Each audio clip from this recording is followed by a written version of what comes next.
Boa noite, muito bem-vindos. Começando hoje com o livro Agenda Cristã. É um livro de André Luiz, psicografado por Chico Xavier.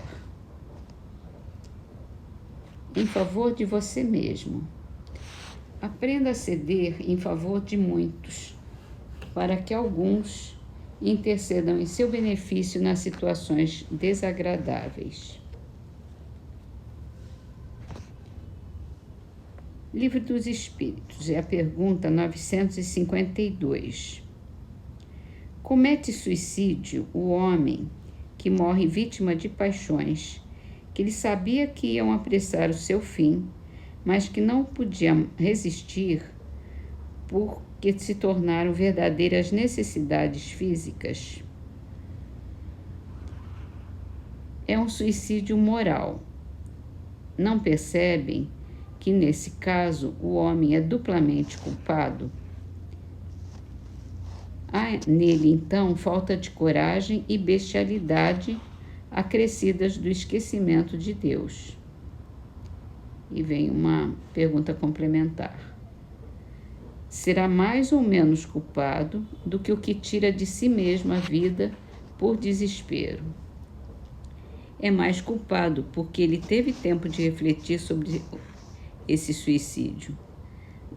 Naquele que o faz instantaneamente, há muitas vezes uma espécie de desvairamento, que alguma coisa tem de loucura. O outro é muito mais punido. Por isso que as penas são proporcionais sempre à consciência que o culpado tem das faltas que comete. Exatamente. Vamos então para o livro O Céu e o Inferno. São as comunicações que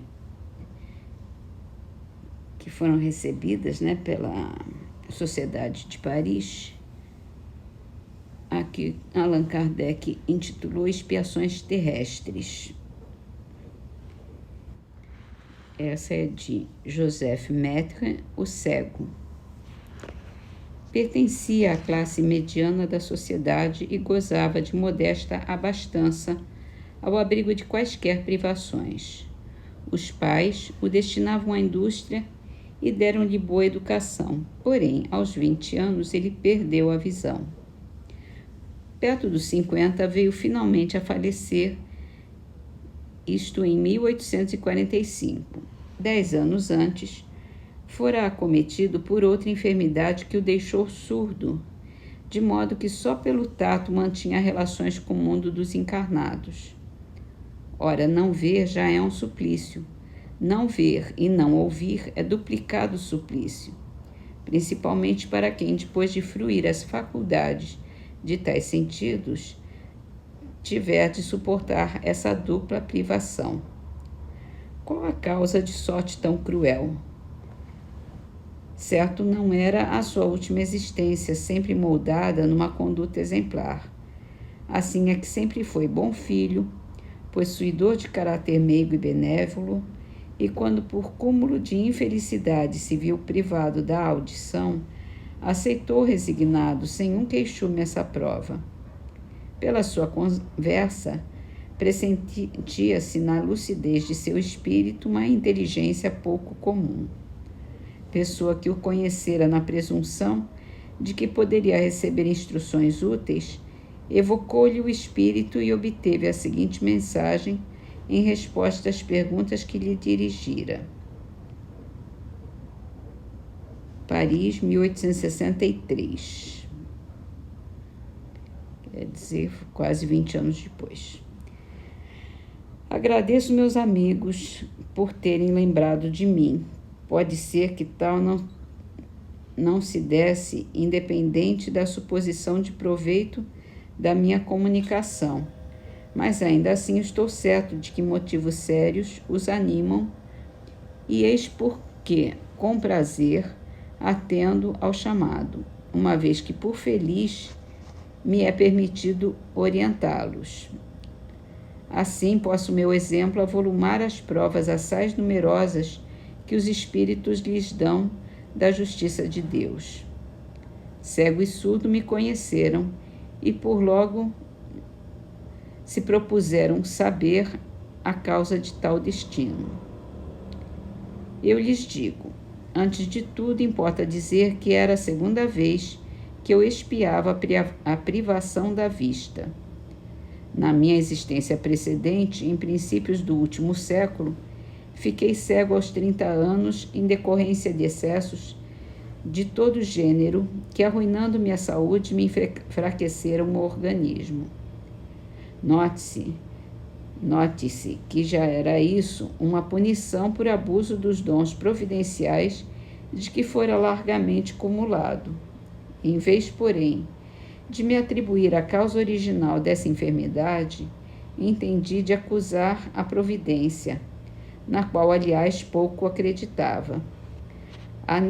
Anatematizei Deus, reneguei-o, acusei-o, acrescentando que, se acaso existisse, devia ser injusto e mau por deixar assim penar as criaturas. Entretanto, eu deveria me dar ainda por feliz, isento, como estava de mendigar o pão, à feição de tantos outros míseros cegos como eu. Mas é que eu só pensava em mim, na privação de gozos que me impunham. Influenciado por ideias tais que o ceticismo me exaltava, tornei-me frenético, exigente, numa palavra, insuportável aos que comigo privavam. Além disso, a vida era-me um moto contínuo, pois eu não pensava no futuro, uma quimera. Depois de esgotar baldamente os recursos da ciência e reputada impossível a cura, resolvi antecipar a morte e me suicidei. Que despertar então que foi o meu, imerso nas mesmas trevas da vida. Contudo, não tardou muito o reconhecimento da minha situação, da minha transferência para o mundo espiritual. Era um espírito, sim, porém cego. A vida de além-túmulo tornava-se-me, pois, a realidade. Procurei fugir-lhe, mas em vão. Envolvia-me o vácuo. Pelo que ouvia dizer, essa vida deveria ser eterna, e com ela minha situação. Ideia horrenda. Eu não sofria, mas impossível é descrever as angústias e tormentos espirituais experimentados. Quanto teriam eles durado? Ignoro-o. Mas quão longo me pareceu esse tempo. Extenuado, fatigado, pude finalmente analisar-me a mim mesmo e compreendi o ascendente de um poder superior que sobre mim atuava e considerei que, se essa potência podia me oprimir, também poderia me aliviar, e implorei piedade. À proporção que orava e o fervor se me aumentava, alguém me dizia que a minha situação teria um termo. Por fim, se fez a luz, e extremo foi o meu arroubo de alegria ao entrever as claridades celestes, distinguindo os espíritos que me rodeavam, sorrindo benévolos, bem como os que radiosos flutuavam no espaço. Ao querer seguir-lhes os passos, força invisível me reteve. Foi então que um deles me disse: o Deus que negaste teve comiseração de seu arrependimento e nos permitiu que lhe dessemos a luz, mas você só cedeu pelo sofrimento, pelo cansaço. Se quer participar desta felicidade aqui fruída, é forçoso provar a sinceridade do seu arrependimento, as boas disposições, recomeçando a prova terrestre em condições que o predisponham às mesmas faltas, porque esta nova provação deverá ser mais rude que a outra. Aceitei pressuroso, prometendo não mais falir. Assim, voltei à terra nas condições que conhecem. Não me foi difícil compreender a situação, porque eu não era mal por índole. Revoltara-me contra Deus e Deus me puniu. Reencarnei trazendo a fé inata, razão pela qual não murmurei, antes aceitei a dupla enfermidade resignado, como expiação que era oriunda da soberana justiça. O insulamento dos meus derradeiros anos nada tinha de desesperador, porque me bafejava a fé no futuro e na misericórdia de Deus. Além disso, esse isolamento me foi proveitoso porque durante a longa noite silenciosa, a minha alma mais livremente se alçava ao eterno, entrevendo o infinito pelo pensamento. Quando por fim terminou o exílio, o mundo espiritual só me proporcionou esplendores, gozos inefáveis. O retrospecto ao passado faz que me julgue muito feliz, relativamente pelo que dou graças a Deus. Quando, porém, olho para o futuro, vejo a grande distância que ainda me separa da completa felicidade. Tendo já expiado, ainda me faltava reparar.